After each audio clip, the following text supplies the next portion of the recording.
In the name of Allah, I am going to deliver social studies lecture for class 7th, and it is the third book of social study, that is our environment.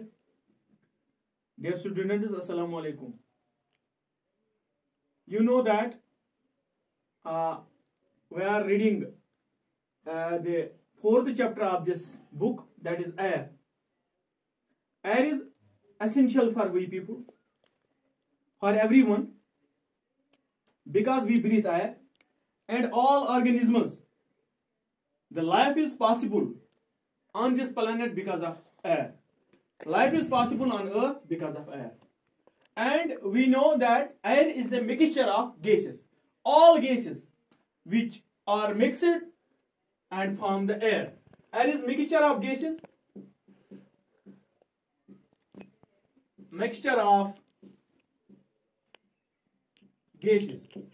And the air we breathe in, that contains nitrogen, carbon dioxide, all other gases, and we breathe, inhale only oxygen and exhale all other gases. तो इस तरह से जो सिर्फ हम oxygen अंदर लेते हैं और बाहर कार्बन डाइऑक्साइड, नाइट्रोजन और बाकी गैसों को खारिज करते हैं, अल्लाह ताला ने हमारे जिस्म में एक ऐसा मैकेनिज्म बना रखा है जिससे हम सिर्फ ऑक्सीजन ही अंदर लेते हैं और वो हमारा मैकेनिज्म बाकी गैसों को हमारे जिस्म से इखराज हम वापस उसको कर देते हैं। तो ऑक्सीजन हमारे यानी हैवानों और इंसानों के लिए जरूरी है, और इसी तरह पेड़ पौधों के लिए या जमीन के लिए नाइट्रोजन की जरूरत है, पेड़ों के लिए कार्बन डाइऑक्साइड की जरूरत है। तो जमीन में नाइट्रोजन मौजूद ही होती है और ये जरूरत पेड़ों को भी है, पौधों को भी है। लेकिन जिस तरह से हम डायरेक्टली एटमॉस्फेयर से, atmosphere is a blanket of air which surrounds our earth, ये हवा की एक गिलाफ है जो हमारे इस कुरे जमीन को घेरता है, इसको कहते हैं atmosphere. Atmosphere is a blanket of air which envelopes और विच सराउंड्स आवर अर्थ। यहां पे मैं लिखूं एटमॉस्फेयर, थोड़ी बहुत definition, blanket of earth, blanket of air,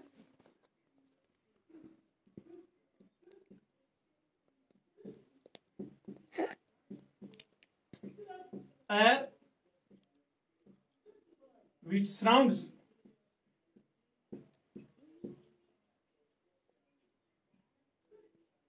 our earth, जो हमारे जमीन को घेरता है, इसको कहते हैं एटमॉस्फेयर। तो इस एटमॉस्फेयर में, इसमें नाइट्रोजन भी है, तो ऑक्सीजन भी है, कार्बन डाइऑक्साइड भी है, आर्गन भी है, डस्ट एंड अदर गैसेस भी है। ऑक्सीजन जो है, नाइट्रोजन जो है, वो काफी तादाद में इसमें है हमारे इस एयर में या हमारे एटमॉस्फेयर में। 78% is the total amount of nitrogen which is present in the air or in the atmosphere, and only 12% is the presence of 12% is the oxygen present in the atmosphere. 0.03% is carbon dioxide, and argon 0.93%, and other gases 0.04%. तो क्या होता है, हम इसमें से सिर्फ oxygen लेते हैं, बाकी गैसों को खारिज कर देते हैं, और जमीन को जरूरत नाइट्रोजन की होती है, तभी जमीन इसे जरखेज रहती है, और पौधों को भी जरूरत नाइट्रोजन की होती है। लेकिन जिस तरह हम ऑक्सीजन लेते हैं, इस तरह डायरेक्टली पौधे नाइट्रोजन नहीं लेते हैं, बल्कि ये जमीन से मिल जाती है, और उस जमीन में छोटे छोटे बैक्टीरिया होते हैं, या उन पौधों के उन जड़ों में छोटे छोटे बैक्टीरिया रहते हैं, और वो बैक्टीरिया जो है वही इस नाइट्रोजन को लेते हैं, इसे जमीन से हासिल करते हैं या हवा से हासिल करते हैं, और फिर वो बैक्टीरिया जो हैं उन पौधे उन बैक्टीरियों के जरिए से नाइट्रोजन लेते हैं। इस तरह से नाइट्रोजन जो है वो उन पे कंज्यूम हो जाती है पौधों के लिए। और जिस तरह हम ऑक्सीजन लेते हैं, इस तरह ये पेड़ पौधे जो हैं, पेड़ जो हैं ये कार्बन डाइऑक्साइड लेते हैं,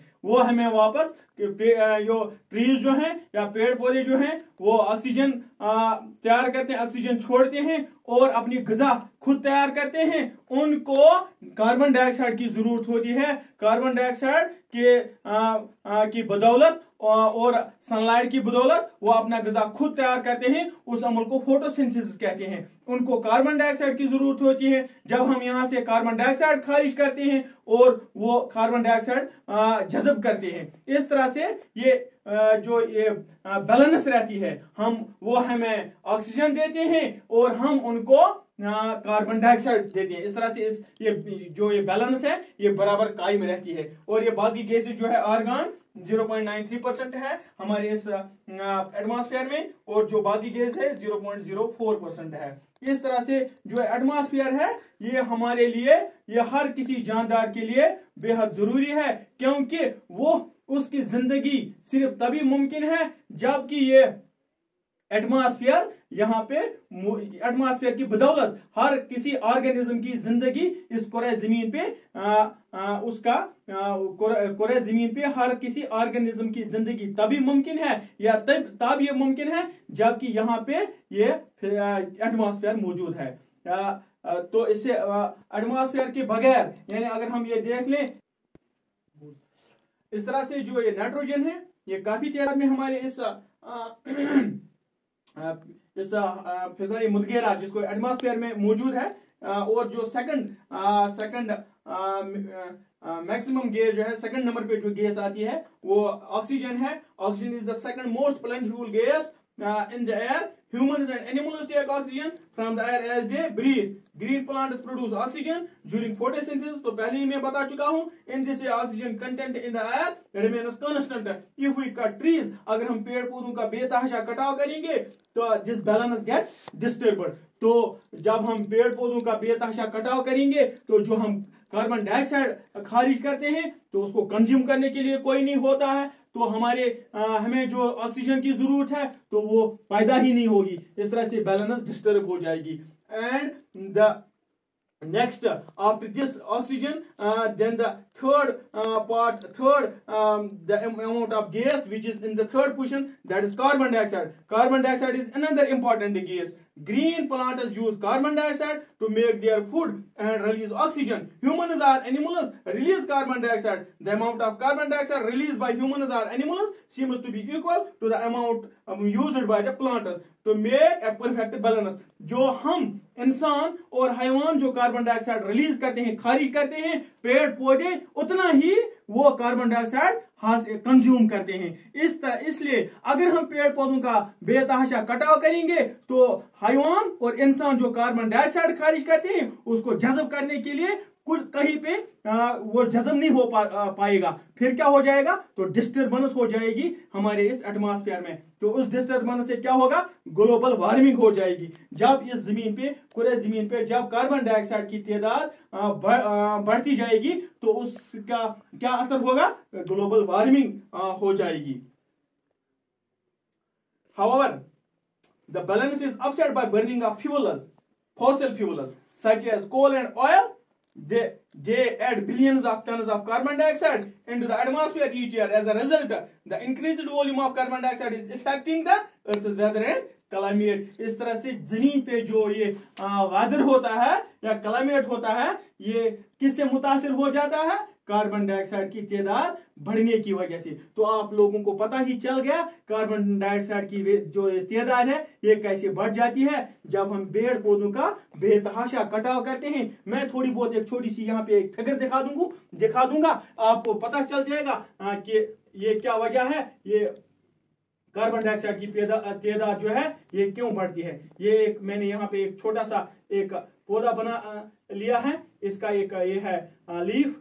तो यहाँ पे जो ये कार्बन डाइऑक्साइड जो है ये ट्री जो है ये ऑक्सीजन तैयार करता है, तो उसको हम लेते हैं, इंसान लेता है उसको। तो इंसान जो है यहाँ पे ये कार्बन डाइऑक्साइड खारिज करता है, तो कार्बन डाइऑक्साइड को पेड़ लेता है, हैवान और इंसान जितने भी कार्बन डाइऑक्साइड खारिज करते हैं उसको पेड़ कंज्यूम करता है, ट्रीज उसको कंज्यूम करते हैं। तो ट्रीज जब जो ऑक्सीजन तैयार करते हैं तो इंसान को जरूरत उसको इंसान को उसकी जरूरत होती है। जब हम इसका सफाया करेंगे, जब हम डिफॉरेस्टेशन करेंगे तो कार्बन डाइऑक्साइड की तादाद ज्यादा हो जाएगी, ऑक्सीजन की कम हो जाएगी। उससे ये असर पड़ेगा कि ग्लोबल वार्मिंग हो जाएगी, उससे ग्लोबल वार्मिंग हो जाएगी और ग्लोबल वार्मिंग होने की वजह से क्लाइमेट और वेदर पे उसका असर पड़ेगा। अब हम यहाँ पे आते हैं स्ट्रक्चर ऑफ द एटमॉस्फेयर। तो एटमॉस्फेयर में there are 5 layers in the atmosphere. Atmosphere में 5 लेयर्स है, 5 परतें हैं। मैं आपको बता दूं तो जो हमारे एटमॉस्फेयर है इसमें 5 लेयर्स हैं, 5 परतें हैं। एक ये सतह जमीन से शुरू हो जाती है, ट्रोपोस्फेयर जो जमीन से सतह शुरू हो जाती है 13 किलोमीटर तक ट्रोपोस्फेयर है, 13 किलोमीटर से 50 किलोमीटर तक स्ट्राटोस्फेयर है। स्ट्राटोस्फेयर दूसरी परत है और तीसरी परत जो 80 किलोमीटर तक है वो मेसोस्फेयर है और 80 to 400 किलोमीटर जो है वो थर्मोस्फेयर है। तो 400 किलोमीटर से फिर और एक थिन लेयर आती है, उसको कहते हैं एक्सोस्फेयर। तो इंशाल्लाह मैं कल बताऊंगा कि ट्रोपोस्फेयर में क्या मामलात हो जाते हैं, यहाँ पे क्या केमिकल प्रोसेस हो जाती है, यहाँ पे क्या क्या हो जाता है और स्ट्रेटोस्फेयर में क्या होता है, कैसे तब्दीलियां होती हैं और मेसोस्फीयर में क्या हो जाता है, थर्मोस्फीयर किस लिए है और एक्सोस्फीयर किस लिए है, इनकी हम पे क्या इंपॉर्टेंस है या इन एटमॉस्फेयर में इनकी क्या इंपॉर्टेंस है। इंशाल्लाह इस पे मैं कल मुफस्सल बता दूंगा कि ये ट्रोपोस्फीयर जो है इसकी क्या इसमें क्या खासियत है, इसकी क्या कैफियत है, किस लिए है ये, या stratosphere. These 5 parts will be discussed inshallah briefly tomorrow. It is enough for today. Goodbye, may God bless you. Thank you. Stay home, stay safe. It is enough for today.